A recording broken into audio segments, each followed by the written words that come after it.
In race after race for Congress, Republicans were defeated if they helped pass the Trump GOP tax scam that is now threatening vital services like Social Security, Medicare, and Medicaid.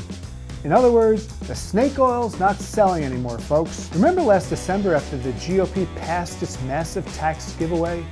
Senate Majority Leader Mitch McConnell said this: "If we can't sell this to the American people, we ought to go into another line of work."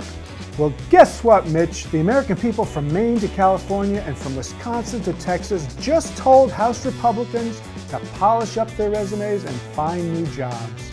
And not as high-paid Washington lobbyists working for drug companies, energy giants, or Wall Street banks, thank you. Republicans saw the writing on the wall before Election Day, but by then it was too late. Their own polling firm told them, "We have lost the messaging battle on the tax issue."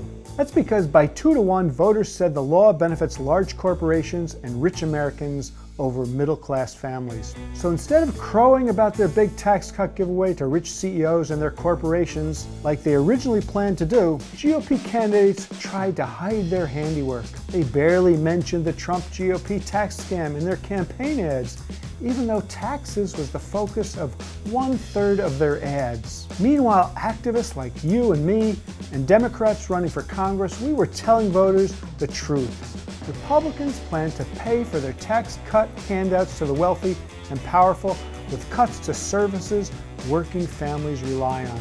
The more GOP candidates tied themselves to their toxic tax plan, the harder they fell. 1/3 of the Republicans on the tax writing committee in the House of Representatives either went down to defeat or had one of the closest calls of their political lives. You may be surprised that cutting taxes for the rich and paying for them by cutting services for everyone else was ever a winning political formula. Well, for the past 35 years, since President Reagan, Republicans have been getting away with it by claiming tax cuts for the wealthy and corporations will eventually trickle down to workers. And after 35 years of that never happening, this year Americans were no longer buying it. Essentially what voters said was that instead of more tax handouts to the wealthy, the American people, we want a tax system that makes sure the rich and corporations pay their fair share and that raises enough revenue to meet our growing needs. That means first, we need to protect and strengthen the vital services we all rely on, like Social Security,